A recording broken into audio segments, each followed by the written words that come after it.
What's going on, y'all? It's your boy Chin here again today from Nothing But Facts. Hope you guys are doing well. I hope you guys have watched my series. We've put together the preseason prediction for the AP top 25 teams. Want to switch gears a little bit. We've been talking about some starting quarterback jobs that we don't know that have been won yet, but there has been a very important one that was talked about yesterday.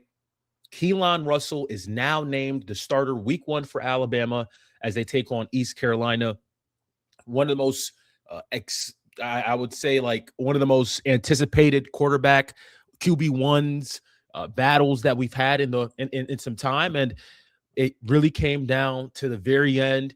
They had 2 scrimmages, and it just felt like, from everything I've read, Keelon Russell just had the slight edge over Austin Mack. This is huge.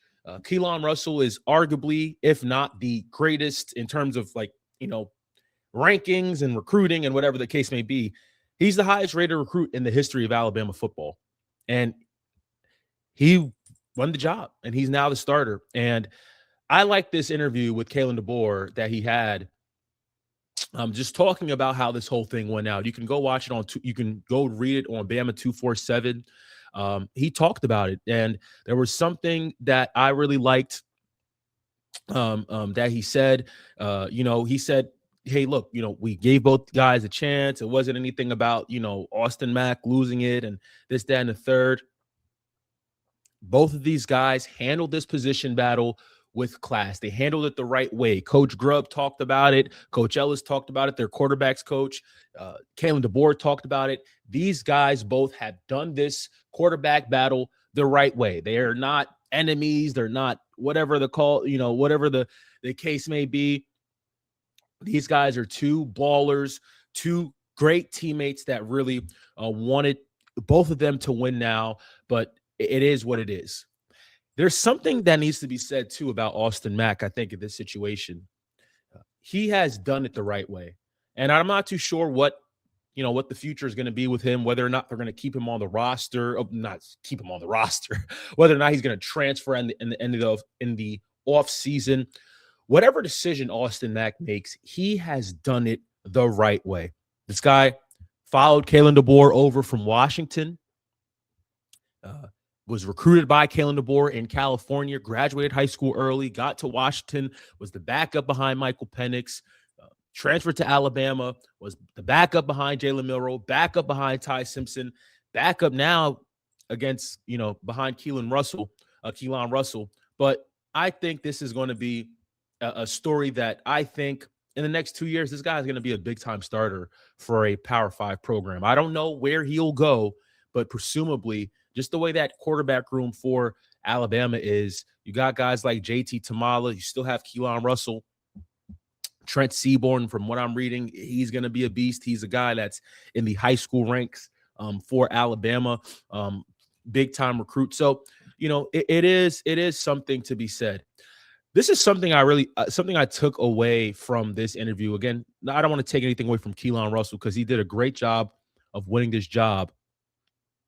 But this is something that's just so crazy.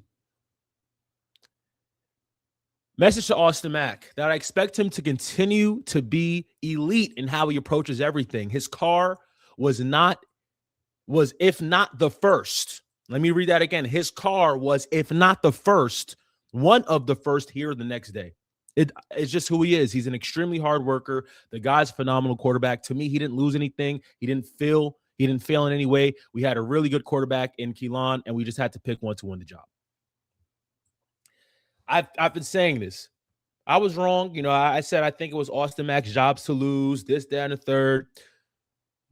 Kalen DeBoer is very confident when he says he truly has 2 guys who can win ball games for them. He does. He has 2, and I'm not sure if there's another quarterback room that is set up like this one.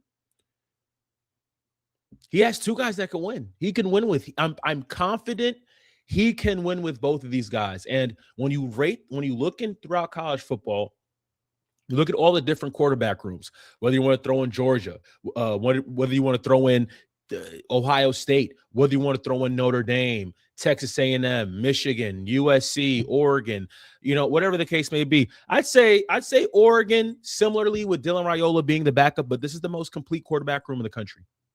And to say that you have a guy who you can win with, I mean, that not a couple of games, not a drive, not a series. You can win with him. You can win with Austin Mack too as well. It's impressive. Now, we talked about this Alabama schedule. We said whether it's the star, whether it's Keelon Russell, whether it's Austin Mack, whoever their case may be, you're going to have a really competitive schedule in those first 3 weeks. You play an American conference team first week. You play a conference rival second week. Then you play the ACE and ACC team in week 3, all on prime time, all on ABC for the world to watch. So, and let's not get this twisted. If Keelon Russell's game starts to go down a little bit, if he doesn't show up, if he doesn't play to the standard at which everyone believes he can play, you're going to see Austin Mack. I mean, it's just simple. I'm not giving it a time frame. I don't want to give it, numbers, whatever the case may be. But I expect by week 4, if the Austin Mack offense does not look as productive and cohesive as it should be, and you get a great test in those first 3 weeks to really see, hey, can he make those throws? Can he read the offense? Can he read the offense the right way? Can he read the field the right way? Is he making the right checks at the line of scrimmage in terms of protection? You have a 3-week sample size. If you're Kalen DeBoer, if you're Ryan Grubb, if you're Coach Ellis, to see the sample size of Keelon Russell and make, of course, an assessment on whether or not you believe he should remain the starter, right? Last year with Ole Miss, Austin Simmons won the job. Lane Kiffin said, hey, Austin Simmons, that's our guy. He's our guy. What happened? Austin Simmons gets hurt. Trinidad Chambliss comes into the game, and the rest is history, right? So that always tells you, always be prepared to be ready. Never think that, hey, I'm out of the fight. I can't do this. Just because I'm not a starter right now, I'm not going to play. You keep fighting, and you keep believing, and your moment and your opportunity and your time is going to come. That's just simply what it is. So I'm excited for Alabama moving forward. A lot of injuries. I've been hearing a lot of injuries coming out of fall camp. Jyre Edwards had an upper body injury. He's going to miss some time. Jeremiah Beeman too as well had an injury too today. Was it today after practice? So Latzaire Brooks, from what I'm hearing, he's coming back for Bama soon. He should be a full go. That's what I read too as well. So excited to see this Alabama team in 2026. That first 3 weeks is a very, very interesting take. Like I said, the American, the the SEC, your conference rival, and then you go back against the ACC, Florida State, the team that absolutely punched you last year.